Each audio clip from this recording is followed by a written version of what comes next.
6년 전이었죠. 2009년 그 MBC 다큐멘터리에 그 아마존의 눈물이라는 그 MBC 다큐멘터리 있었습니다.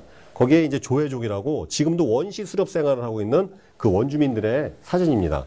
이 턱에 하얀색 이것은 뭐냐면 뽀뚜루라고 하죠. 그 당시에. 보신 분들은 기억나실 겁니다. 이렇게 턱에 이 나무를 뚫어갖고 되게 고통스럽고 불편함에도 불구하고 전통적인 그런 습속을 지키고자 이렇게 뽀뚜루를 하고 있는 모습을 볼 수 있는 것이죠. 자, 원시 수렵 생활이기 때문에 이들은 지금 아무런 문명 혜택이 없습니다. 그야말로 원시인 그 자체의 삶을 살고 있는 것인데 제가 이렇게 여쭤봅니다.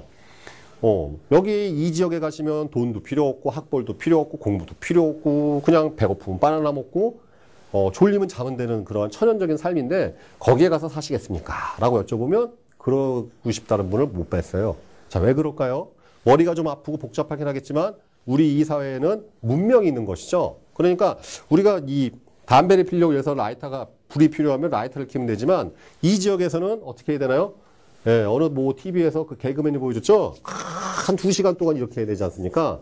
그러니까 우리 이런 문명의 얘기, 스마트폰이나 TV나 컴퓨터나 이런 것들의 혜택을 누리고 있기 때문에 아무리 이쪽에서 이 내추럴, 천연적인 삶이라 하더라도 이 지역에 가기는 싫은 것입니다.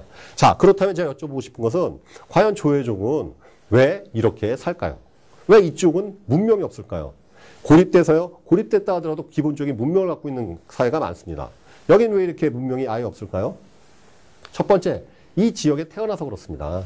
만약에 저도 이 지역에 태어났으면 아마 벌거벗고 여기서 이렇게 있었겠지요.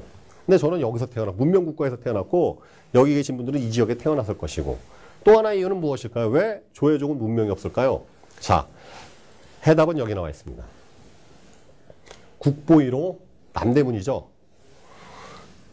1398년 태조 7년에 만들었습니다. 근데 지금 이 국보 1호 숭례문이 있나요?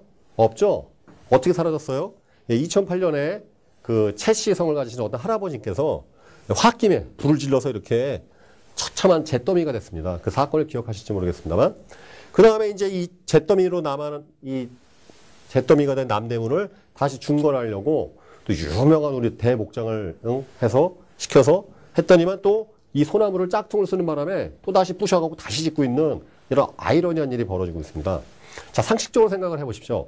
국보 1호, 그러니까 나라를 상징하는 그것이 임진왜란도 버티고 병자론도 버티고 6.25도 버티고 일제 36년을 버틴 그 국보 1호가 국가의 상징물이 어느 할아버님의 홧김에 의해서 불타 없어진다.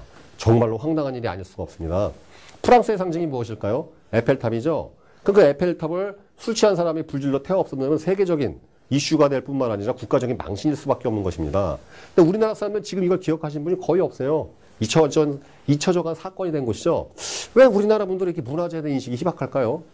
왜 그럴까요? 그 이유는 바로 이렇습니다. 일단 미국의 국보 1호가 무엇인지 알려드리겠습니다. 미국의 국보 1호는 바로 이것입니다. 정확한 1호라는 호칭은 없어도 미국에서 제일로 치는 보물이 이것인 거죠. 미국의 국보 바로 독립선언서 초안문입니다. 1776년에 미국의 독립아버지 55명이 여기에 서명을 하면서 미국이라는 나라가 탄생한 겁니다. 미국의 출생 증명서인 것이죠. 그래서 워싱턴에 있는 공문서 보관 기록실에 지금도 가면 볼 수가 있고 시간을 정해서 예약을 하지 않으면 볼 수가 없습니다. 그러니까 미국에서 가장 중요한 보물이라고 할 수 있죠. 미국에서 아마 이 미국 독립선언서 초안문을 어떤 술 취하신 분이 불질러 태워버리면 무슨 일이 벌어질까요? 상상할 수 없는 뭐 일이 나겠죠. 근데 이건 270년 정도밖에 안 됐고 우리나라는 그보다 훨씬 오래된 650년 된 그 석조문화, 단청, 그때 그 건축 양식이랄지 모든 종합예술품을 불질러 태운 민족이죠. 훨씬 스케일이 크다고 할 수 있습니다. 아주 대단한 것이죠. 그러나 기억하는 사람이 없습니다. 왜 그럴까요? 우리나라 문화재가 너무 많아서 그렇습니다. 석굴암 1200년, 에밀레종 1300년, 그 다음에 이 금동 반가사유상이나 고려청자 700년. 자, 글자조차도 우리나라 민족이 직접 창제한 문자를 쓰고 있죠. 전 세계에서 이 창제자가 알려져 있는 문자는 한글이 유일합니다. 영어 알파벳 누가 만들었나요? 모릅니다. 한문? 모르죠. 이 가타카나 히라카나 일본말? 모릅니다. 누가 글자를 만들었는지. 그러나 전 세계에 있는 문자 중에 유일하게 한글만이 반포일과 창제일이 정확히 명시되어 있고 그 만든 사람이 알려져 있습니다. 자, 이러한 지혜로운 조상, 또 우리 이순신 장군 거북선 만드시고 임진왜란으로부터 우리나라를 구하셨죠. 이런 영웅들이 있으셨기 때문에 조상님들의 이러한 후손을 위한 희생, 그러니까 후손을 위해서 글자를 만들어주시고 후손을 위해서 영토를 지켜주시고 후손을 위해서 이러한 문화재를 남겨주신 조상님이 있었기 때문에 우리나라는 문화 대국이 된 것이죠. 그러나 문제가 뭐냐면 문화재가 너무 많은 거예요, 이게. 사실 남대문 불탔지만 동대문이 있습니다. 비싼 시계에 만들어진. 그건 보물기록입니다. 뿐만 아니라 저 시골 가보세요. 예. 요광도 200년, 300년 됐습니다. 200년, 300년. 우스갯소리로. 그 다음에 화학동 고물시장 가면 이 100년짜리가 굴러다닙니다. 우리나라. 그러니까 우리나라는 저기 경주, 공주, 부여 이런 데 가면은 그냥 탑 하면 500년, 1000년. 무덤도 막 1000년이에요, 무덤도. 문화재가 너무 많으니까 역설적으로 문화재에 대한 인식이 사실 좀 희박할 수밖에 없는 것이죠. 우리는 이렇게 문화유산을 갖고 있는 문화민족인 것입니다.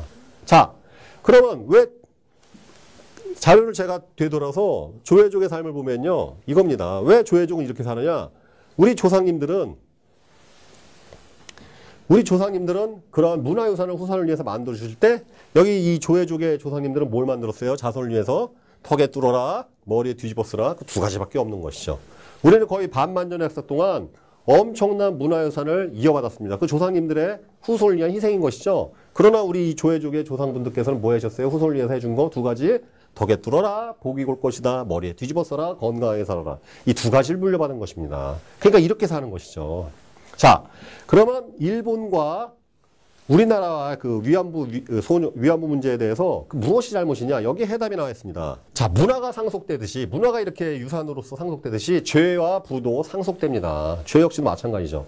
자, 인륜에 관한 범죄, 민족 간의 범죄는 사실 공소시효가 없습니다. 그러면 똑같은 범죄를 저지른 독일인들은 왜 지금도 유태인한테 사과를 할까요? 그것이 바로 이 인류사의 상식이기 때문에 그렇습니다. 위안부 할머니들이 일본에 요구하는 건 사실 배상이 아닙니다. 우리나라 이렇게 거지 국가가 아니죠.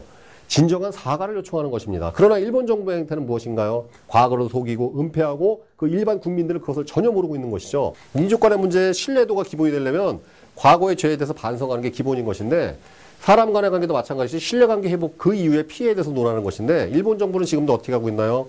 과거를 왜곡하고 있고 속이고 교과서를 고치고 있죠. 그러니까 일본 국민들이 그러한 사실을 전혀 모르고 있습니다. 피해자는 지금도 엄연히 살아있음에도 불구하고 그것이 문제인 것이죠. 자, 죄가 이렇게 이 문화가 상속되듯이 그런 민족 간의 그 범죄도 상속된다고 말씀드렸습니다. 재미있게도 재산도 마찬가지입니다. 부도 상속됩니다. 자, 아이러니하게도 부익부 빈익빈. 뭔가 이 불공평이죠. 불공평한 사회. 이 경제적인 이 부익부 빈익빈도 바로 이 부모의 자식 사랑 때문에 그런 것이죠. 자, 이게 무슨 말씀이냐면요. 되게 역설적인 얘기인데 이겁니다. 자, 저하고 어떠한 분이 있어요. 이분도 100억을 모았고 저도 100억을 모았어요. 근데 저는 어떤 사고방식이냐. 아, 무슨 유산이야. 뭘 물려줘. 너 내가 대학교까지 보냈으니까 네가 알아서 가. 대학교까지 보내놓고 전 10원도 안 물려주고 전 100억 다 쓰고 죽었어요. 근데 이 부모님께서는 그 100억을 야, 내가 이 돈 모으냐고 얼마나 힘든지 살았는지 아느냐. 내가 너한테 고스란히 물려줄 테니까 너 이걸 갖고 네 인생에 기회를 만들고 새로운 세계를 경험하면서 멋지게 살아봐. 물려줬어요. 여기 우리 빈털터리 자식하고 100억 물려받은 자식하고 경쟁하면 게임 되겠습니까? 안 되겠습니까? 무조건 안 되죠. 무조건. 그죠? 남성 여러분들, 특히 싱글이신 분들 소개팅 장소 가야 되는데 뚜벅이로 가는 거하고 벤치 끌고 가는 거하고 어떤 게 좋습니까? 지극히 당연한 것이죠. 자, 결혼하신 분들 새롭게 이제 가정 꾸려갖고 사는데 다락방 월세로 사시는 거하고 내 집 갖고 시작하는 거하고 어떤 일이 벌어지겠어요? 엄청난 격차가 벌어지는 거죠. 그러니까 부익부 빈익빈조차도 사실 부모 사랑 때문에 그렇습니다.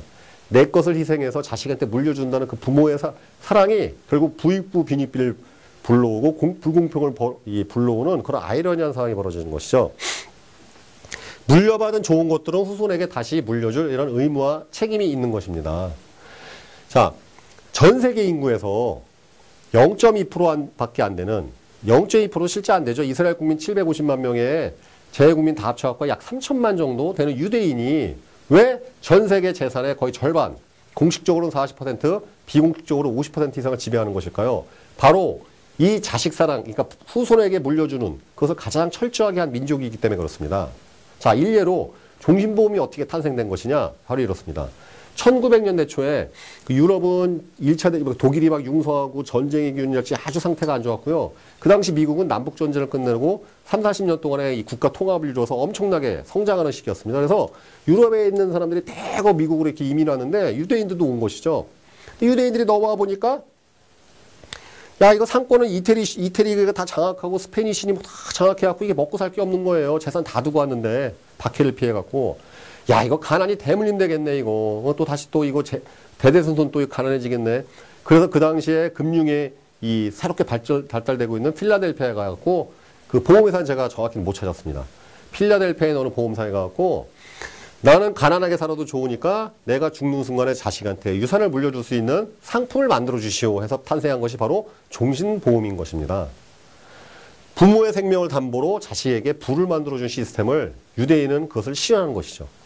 그 결과 유대인은 지금 전 세계 재산의 절반 이상을 지배하는 민족으로서 거듭난 것입니다.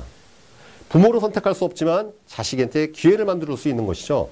자, 저는 이런 질문을 합니다. 물고기 잡는 법이 중요해요. 물고기가 중요합니까? 여쭤보면 많은 분들이 물고기 잡는 법이 중요합니다. 이렇게 답하시죠.